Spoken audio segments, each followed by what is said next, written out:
Bom, turminha, continuando em História, página 160. Navegando rumo ao desconhecido. O conhecimento sobre os oceanos era muito limitado. Então, sabia-se pouquíssimo sobre os oceanos, né? Pouquíssimas vezes os navegadores haviam se afastado tanto da costa que conheciam. Até então, haviam navegado próximos a ela, estabelecendo contato com diversos povos ao longo dessas viagens. Quando começaram a se afastar da costa, porém, começaram a ver animais que desconheciam e acabavam relacionando-os com o que conheciam. Animais europeus, fossem os reais ou aqueles criados pela literatura. É por isso que diversos monstros mitológicos apareciam nos mapas. Então, eles acreditavam que tinha alguns monstros, e eles até desenhavam. A gente já viu na aula anterior, que nos mapinhas às vezes tinha um desenho de monstros, porque eles realmente acreditavam que nos mares haviam monstros. Leia uma descrição encontrada nos diários de bordo de Duarte Pacheco Pereira. E nesta terra há muito grandes cobras de 20 pés em longo e mais, e muito grossas. E além destas, há outras cobras tão grandes que têm 1/4 de légua de longo, e a grossura e olhos, boca e dentes respondem à sua grandeza. E destas há aí poucas, as quais têm tal natureza que, como são tamanhas, como digo, logo se saem das lagoas onde se criam e vão buscar o mar, e por onde levam o seu caminho, muito dano fazem. E as aves, como as veem ir, são tantas sobre elas que as picam, que é coisa que se não crera, porque a carne dessas cobras é tão mole que se não pode mais dizer, e tanto que entram no mar, todas se desfazem em água. E essas raramente aparecem, porque de 10 em 10 anos e mais se acontece ver uma dessas. E isto é duro de crer a quem não tem a prática dessas coisas e nos teme.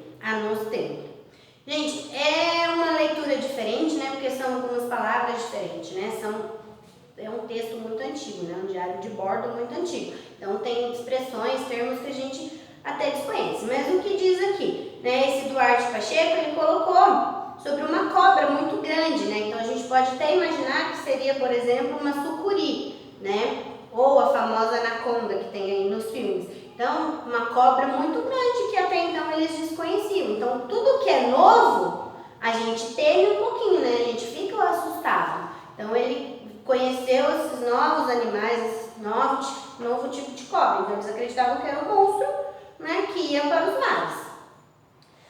Aí embaixo, a gente vai saber um pouquinho sobre Duarte Pacheco Pereira.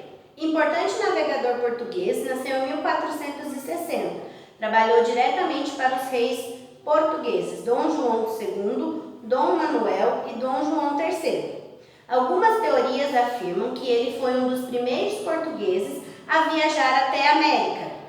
Teria chegado ao Brasil no ano de 1498, ou seja, 2 anos antes de Pedro Álvares Cabral. Então, tem algumas teorias que dizem que Duarte Pacheco já teria vindo até o Brasil, antes de ser o Brasil, Ele teria chegado aqui até mesmo antes de Pedro Álvares Cabral, Ele chegou aqui 2 anos antes, São algumas teorias, alguns estudos que falam que o Duarte Pacheco teria chegado aqui antes de Dom Pedro, Continuando a página 161, a gente não vai fazer nesse primeiro momento, a gente vai fazer em sala, a gente vai fazer isso no caderno, vai ser como uma forma de redação, tá? Então, quando a gente estiver em sala de aula, a gente vai fazer a página 161, ok? Aí, na página 162 e 163, aqui, gente, tem umas coisas muito interessantes, São algumas curiosidades, Como era uma caravela na época das navegações. Então, depois vocês vão ler tudinho, Leia com calma, eu vou comentar algumas coisas que eu achei muito interessante, tá? E depois vocês leem para contar para o papai e para a mamãe aí em casa, Coisas que vocês acharam mais interessantes. Então, por exemplo, o que eu achei interessante aqui, lá embaixo, fala sobre a água. Bem aqui embaixo, Água. Os tripulantes tinham direito a 1,1 litro por dia. 1,1 litro por dia.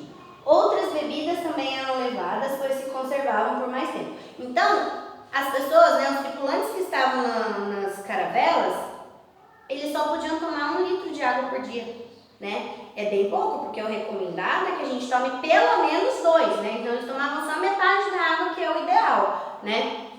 O que mais que eu achei interessante? Ali sobre alimentação, né? Então, a tripulação tinha direito a 700 gramas de biscoito e 200 gramas de carne ou peixe secos diariamente. Então, por dia eles comiam 700 gramas de biscoito e 250 gramas de carne. Às vezes recebia feijão ou lentilha.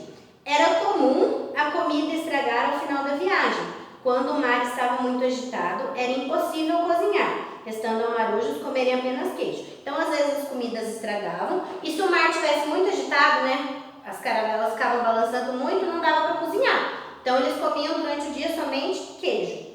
Aí tem muitas outras coisas bem interessantes, né, que daí vocês vão ler tudo. Pode grifar aí o que vocês acharem de mais interessante, tá? Isso aqui é a título de curiosidade, são curiosidades sobre as caravelas, como eram essas caravelas naquela época, tá? E depois vocês contam um pouquinho para o papai e para a mamãe o que vocês acharam mais interessante, tá bom?